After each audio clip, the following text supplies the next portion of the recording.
राधे राधे, जय श्री कृष्ण। आशा करती हूँ आप सब स्वस्थ होंगे, अच्छे से होंगे। तो अब हम सुनेंगे कार्तिक मास महात्म्य का 12वां अध्याय, और इसी के साथ में मैं 13वां अध्याय भी आज ही इस कथा में शामिल करूँगी। जलंधर का विष्णु भगवान से युद्ध तथा वर की प्राप्ति। नारद जी बोले, इंद्रादि देवता उन दैत्यों को अपनी ओर आते हुए देख करके भयभीत होकर के विष्णु भगवान की स्तुति करने लगे। देवता बोले, कच्छ मच्छ आदि रूप धारण करने वाले, भक्तों के दुखों को दूर करने वाले, ब्रह्मा विष्णु शिव आदि रूप में जगत का पालन व संहार करने वाले तथा गदा शंख पद्म और चक्र धारण करने वाले, आपके लिए हमारा नमस्कार है। हे लक्ष्मीपति, असुर निकंदन, गरुड़ नायक, पीताम्बरधारी, यज्ञादि क्रियाओं के भोक्ता, हे शरणागत वत्सल, हम आपको बार बार नमस्कार करते हैं। दैत्यों से संतापित मनुष्यों के दुखों को नाश करने के लिए वज्र रूप तथा शेष नाग की शैया पर शयन करने वाले सूर्य और चंद्रमा या दो नेत्रधारी, आपको बार बार नमस्कार है। नारद जी बोले, जो मनुष्य इस संकट नाशक स्तोत्र को पढ़ेंगे वे हरि भगवान की कृपा से कष्ट नहीं भोगेंगे।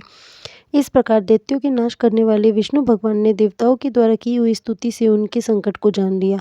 तब क्रोधित होकर के शीघ्र ही गरुड़ पर सवार हो भगवान लक्ष्मी जी से बोले कि तेरे भ्राता जलंधर देवताओं को दुख देता है, इससे मुझे उन्होंने बुलाया है, सो मैं युद्ध के लिए शीघ्र ही जाऊंगा। लक्ष्मी जी बोली, हे प्राणनाथ, यदि मैं आपकी प्यारी भक्तिन हूँ तो फिर मेरे भ्राता को आप संग्राम में क्यों मारेंगे।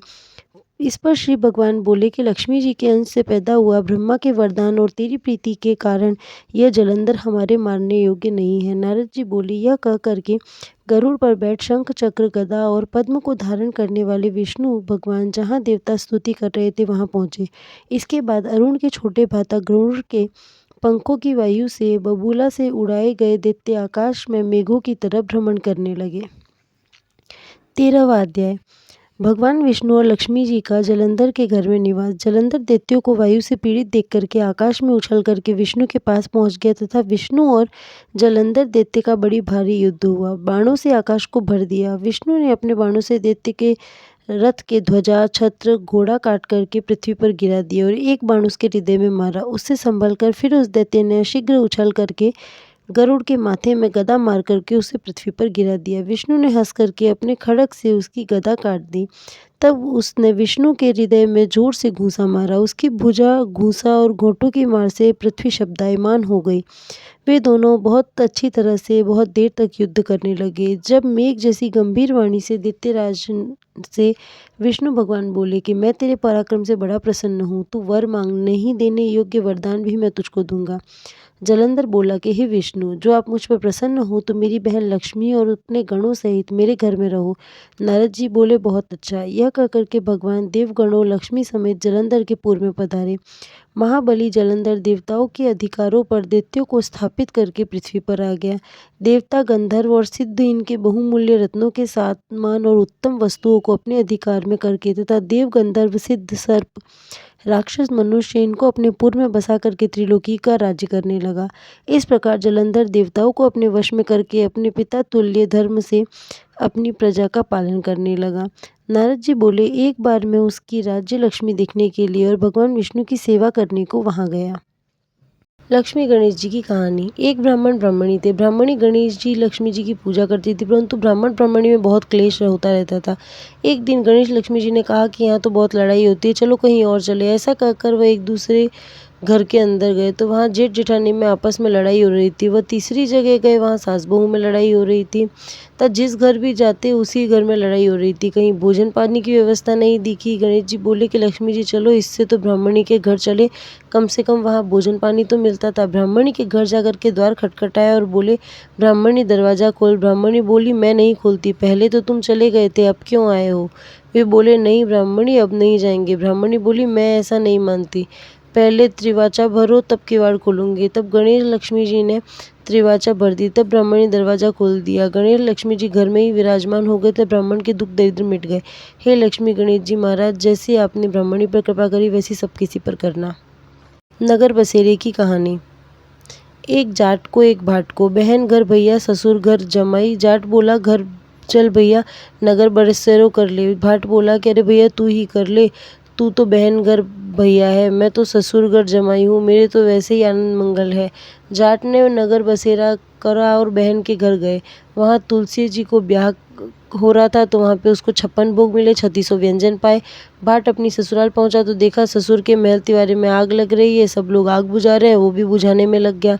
सो बांके की दाढ़ी मूंछ जल गई और वे अपनी जगह से काला पीला होकर के वहाँ से विदा होकर के आगे चल दिया। रास्ते में वो दोनों फिर मिले और आपस में बोले कि कहो भैया कैसी गुजरी। तो भाट बोला, ओ भैया हमारी ससुराल में तो आग लग रही थी, हमने तो आग बुझाई और हमारी दाढ़ी मूंछ जल गई। जाट बोला कि मेरी बहन के घर तो तुलसा जी का विवाह हो रहा था, मैंने तो 56 भोग 3600 व्यंजन खाए। तो भैया मैंने तेरे से पहले ही कही थी कि नगर बरसेरा कर ले। चल उसके बाद नगर बसेरा जो करे मलमल धोवे पाँव, ताती सीरी तापसी मान देगी मामसी, देंगे कृष्ण मुरार, दौड़ी आऊँ 5 कहानी कार्तिक की कहूँ, राधा दामोदर तेरी शरण। नित्य की कहानी। एक ससुर बहू थे। ससुर कुछ नहीं करते थे। एक दिन बहू ने कहा कि ससुर जी आप कुछ करते तो नहीं हो, नित्य नियम ही कर लो। ससुर बोले अच्छा बहू अब हम रोज़ मंदिर जाया करेंगे दर्शन करने। एक दिन बहू ने कहा देखूं तो ससुर जी कितना नित्य नेम करते हैं। उसने झट से खिचड़ी बनाई और बोली ससुर जी खाना खा लो। ससुर जी खाना खाने बैठ गए, इतने में ही मंदिर का घंटा बजा। ससुर जी बोले हम तो बहुत भूले, मुँह का गसा मुँह में ही रह गया और हाथ का हाथ में, और मंदिर भाग गए। वहाँ सब लोग इनके वेश को देख करके हंसने लगे। भगवान ने सोचा ये सब मेरे भक्त को देख करके हंस रहे हैं, इसलिए उन्होंने मुंह के गस्से को तो लाल कर दिया और हाथ के गस्से को हीरा कर दिया। हाथ का हीरा तो प्रभु पर चढ़ा करके आ गए और लाल को घर ला करके बहू को दे दिया। बहू ने कहा कि हमने तो तुम्हें नित्य नेम के लिए कहा था और तुम भगवान के मुकुट में से लाल चुरा लाए।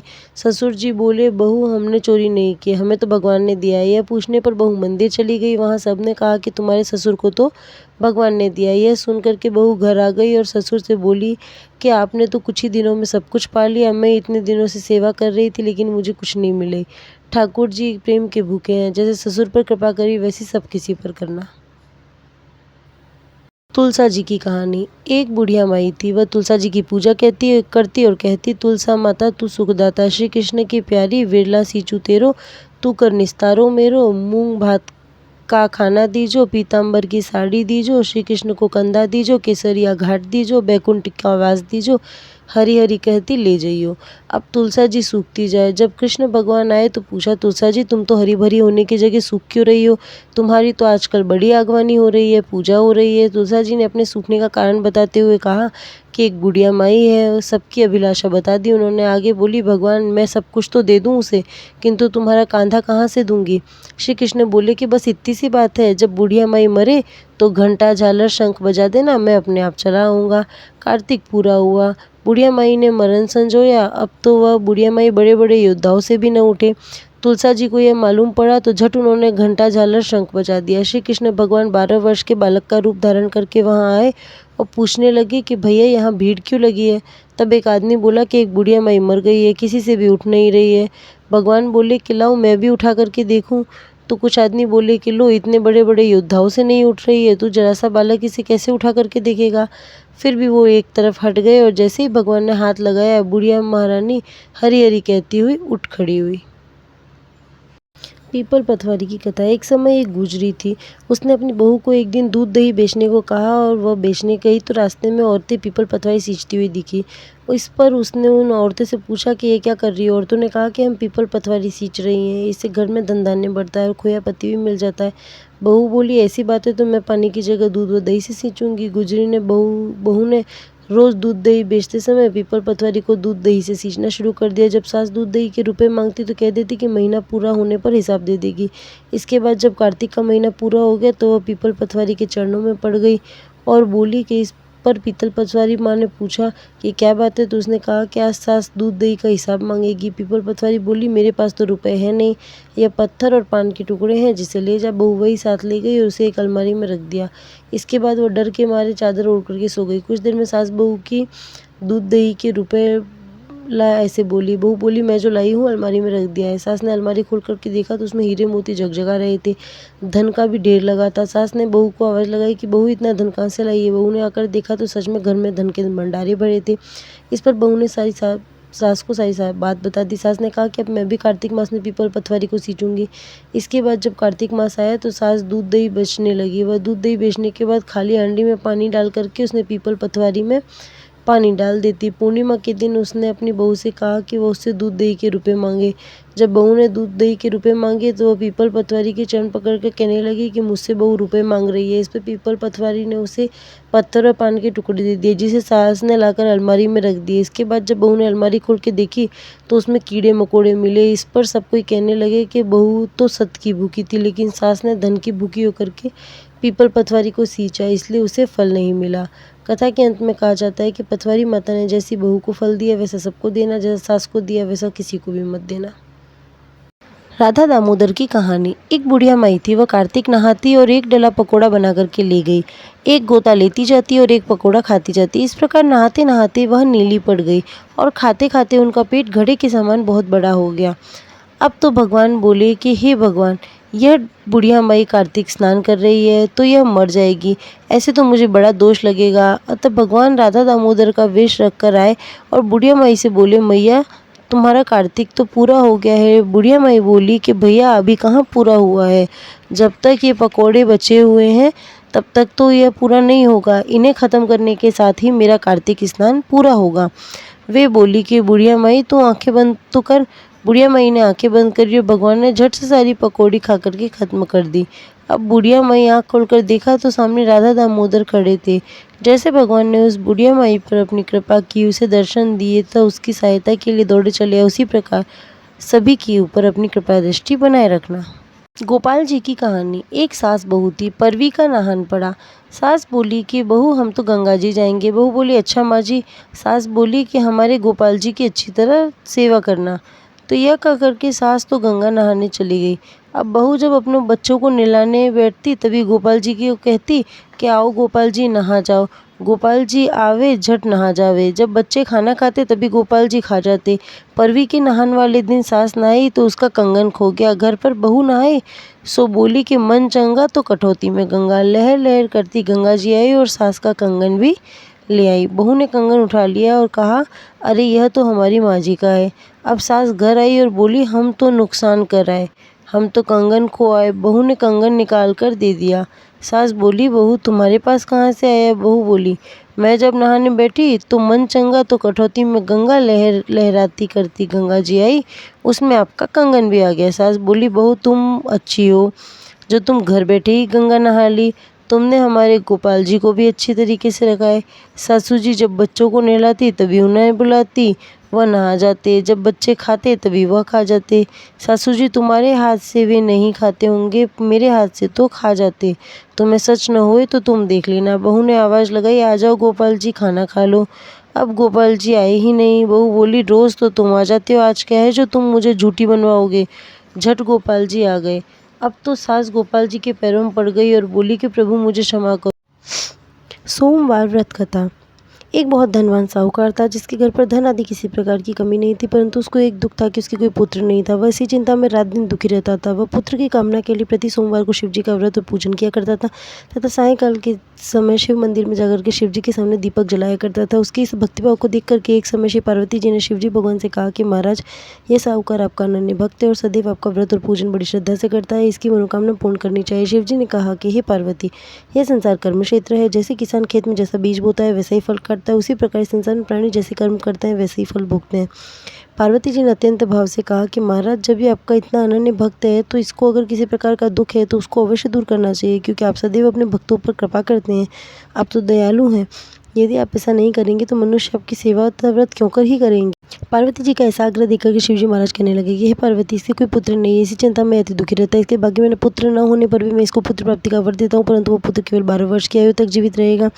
इसके पश्चात वो मृत्यु को प्राप्त हो जाएगा। इससे अधिक और मैं इसके लिए कुछ नहीं कर सकता। इस प्रकार की बातें का साहूकार सुन रहा था। उसे न कुछ प्रसन्नता हुई नहीं कुछ दुख हुआ। पहले की भांति शिवजी महाराज का पूजन और व्रत करता रहा। कुछ साल बीत जाने पर साहूकार की स्त्री गर्भवती हुई। 10वें महीने में उसके गर्भ से अति सुंदर पुत्र की प्राप्ति हुई। साहूकार के घर में बहुत खुशी, आनंद, मंगल का वातावरण हो गया, परंतु साहूकार ने उसे केवल 12 वर्ष की आयु का जान करके कोई खुशी प्रसन्न नहीं की, नहीं किसी को भेद बताया। जब वह बालक 11 वर्ष का हो गया तो उस बालक की माता ने उसके पिता से विवाह आदि के लिए कहा। तब साहूकार कहने लगा कि अभी मैं इसका विवाह नहीं करूंगा, अपने पुत्र को काशी जी पढ़ने के लिए भेजूंगा। फिर साहूकार ने बालक के मामा को बुला करके बहुत सा धन देकर के कहा कि तुम इस बालक को काशी जी लेकर के जाओ और मार्ग में जिस स्थान पर भी जाओ, यज्ञ करते ब्राह्मणों को भोजन कराते दक्षिणा देते हुए जाना। वह दोनों मामा भांजे यज्ञ करते और ब्राह्मणों को भोजन कराते दक्षिणा देते जा रहे थे। रास्ते में उनको एक शहर पड़ा। उस शहर में राजा की कन्या का विवाह था, परंतु जो राजकुमार स्त्री विवाह कराने के लिए आया था वह एक आंख से काना था। उसके पिता को इस बात की बड़ी चिंता थी कि कहीं वर को देख कन्या के माता पिता विवाह में किसी प्रकार की अड़चन पैदा न कर दे। इस कारण से उसने अति सुंदर साहूकार के बेटे को देखा तो उसके मन में विचार आया कि क्यों न वर के स्थान पर इसी से काम चला लिया जाए। ऐसा विचार करके वर के पिता ने उस लड़के और उसके मामा से बात की तो वे दोनों राजा हो गए। फिर उस लड़के की वर के कपड़े पहना करके घोड़ी पर चढ़ा दरवाजे पर ले गए। सब कार्य प्रसन्नता पूर्वक हो गया। फिर वर के पिता ने सोचा कि यदि विवाह कार्य भी इसी से संपन्न करा लिया जाए तो क्या हर्ज है। ऐसा विचार कर लड़के और उसके मामा ने कहा कि यदि आप फेरों और कन्यादान का काम भी करा दे तो आपकी बड़ी कृपा होगी। इसके बदले में आपको बहुत सारा धन दूंगा। और उन्होंने स्वीकार कर लिया। विवाह कार्य भी बहुत अच्छी तरह संपन्न हो गया, परंतु जिस समय लड़का जाने लगा तो उसने सोचा राजकुमारी की चुन्नी के पल्ले पर लिख दिया, तेरा विवाह तो मेरे साथ हुआ है, परंतु जिस राजकुमार के साथ तुमको भेजेंगे वह एक आंख से काना है। मैं काशी जी पढ़ने जा रहा हूँ। लड़के के जाने के बाद राजकुमारी ने जब अपनी चुन्नी पर ऐसा लिखा हुआ पाया तो उसके काने राजकुमार के साथ जाने से मना कर दिया। कहा, यह मेरा पति नहीं है, मेरा विवाह इसके साथ नहीं हुआ है। जिसके साथ मेरा विवाह हुआ है वह तो काशी जी पढ़ने गया। राजकुमारी के माता पिता ने अपनी कन्या को विदा नहीं किया और बारात वापस चली गई। उधर सेठ का लड़का और उसके मामा काशी जी पहुँच गए। वहाँ जाकर के उन्होंने यज्ञ करना, लड़के ने पढ़ाई करना शुरू कर दिया। जब लड़का 12 वर्ष की आयु का हो गया तो उन्होंने यज्ञ रच रखा था।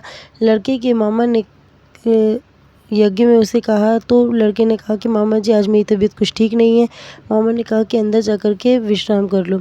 लड़का अंदर जाकर के सो गया। थोड़ी देर में उसके प्राण निकल गए। जब उसके मामा ने आकर के देखा तो वो मृत पड़ा है। उसको बड़ा दुख हुआ। उन्होंने सोचा कि अगर अब भी रोना पीटना मचा दूंगा तो यज्ञ का कार्य अधूरा रह जाएगा। उन्होंने जल्दी से यज्ञ का कार्य समाप्त करके ब्राह्मणों के जाने के पश्चात रोना पीटना आरंभ कर दिया। संयोगवश उसी समय शिव पार्वती जी उधर से जा रहे थे। उन्होंने जोर जोर से रुदन और विलाप की आवाज़ सुनी तो पार्वती जी कहने लगी कि महाराज, कोई अति दुखित होकर के आपको याद करता है तथा उसके कष्ट के दूर कीजिए। तब शिव पार्वती ने आकर देखा तो वहाँ पर एक लड़का मृत पड़ा था। पार्वती जी ने कहा कि महाराज, यह तो उसी सेठ का लड़का है जो आपके वरदान से पैदा हुआ था। शिव जी कहने लगे, हे पार्वती, इसकी आयु इतनी थी सो भोग चुका। तब पार्वती जी ने कहा कि हे महाराज, इस बालक को और आयु दो, नहीं तो इसके माता पिता तड़प तड़प कर मर जाएंगे। पार्वती जी के बार बार आग्रह करने पर शिव जी ने उसको जीवन वरदान दिया और शिव जी की कृपा से लड़का जीवित हो गया। शिव पार्वती जी कैलाश चले गए। शिक्षा पूर्ण होने पर वह लड़का और मामा उसी प्रकार यज्ञ करते, ब्राह्मणों को भोजन करते, दक्षिणा देते अपने घर की ओर चल पड़े। रास्ते में उसी शहर में जहाँ उसका विवाह हुआ था वहाँ आकर उन्होंने यज्ञ प्रारंभ कर दिया। उस लड़के के ससुर ने उसको पहचान लिया और अपने महल में ले जाकर के उसे बड़ी खातिर की। साथ ही बहुत से दास दासियों सहित आदरपूर्वक लड़की और जमाई को विदा किया। जब अपने शहर के निकट पहुंचा तो मामा ने कहा कि मैं पहले घर जाकर के खबर कर रहा हूँ। जब लड़के का मामा घर पहुंचा तो लड़के के माता पिता घर की छत पे बैठे थे। उन्होंने प्रण रखा था, यदि हमारा पुत्र सकुशल लौट आए तो राजी खुशी नीचे आ जाएंगे, नहीं तो छत से कूद करके अपने प्राण त्याग देंगे। इतने में लड़के मामा ने आकर के समाचार दिया कि आपका पुत्र आ गया। उनको विश्वास नहीं होता। उनके मामा ने शपथ पूर्वक कहा कि आपका पुत्र अपनी पत्नी के साथ बहुत सारा धन लेकर के आया है। तो सेठ ने आनंद से उनका स्वागत किया और बड़ी प्रसन्नता के साथ रहने लगे। इसी प्रकार जो कोई सोमवार को व्रत को धारण करता है तो इस कथा को पढ़ता है, सुनता है, उसकी समस्त मनोकामना पूरी होती, सब लोग में सुख भोग करके अंत में सदाशिव लोक को प्राप्त होता है। तुलसी माता की आरती। तुलसी महारानी नमो नमो, हरि की पटरानी नमो नमो। तुलसी महारानी नमो नमो, हरि की पटरानी नमो नमो। धन तुलसी पूरण तप कीनो, सालिग्राम बनी पटरानी नमो नमो। तुलसी महारानी नमो नमो, हरि की पटरानी नमो नमो। कौन से महीने में हुई बुई रानी तुलसा, कौन से महीने में हुई हरियाली नमो नमो। तुलसी महारानी नमो नमो। आषाढ़ मास में बोई रानी तुलसा, सावन मास में हुई हरियाली नमो नमो। तुलसी महारानी नमो नमो। कौन से महीने में हुई तेरी पूजा, कौन से महीने में हुई पटरानी नमो नमो। तुलसी महारानी नमो नमो। कार्तिक मास में हुई तेरी पूजा, मगसिर मास में हुई पटरानी नमो नमो। तुलसी महारानी नमो नमो। 56 भोग 36 व्यंजन बिन तुलसी हरि एक न मानी। नमो नमो तुलसी महारानी नमो नमो।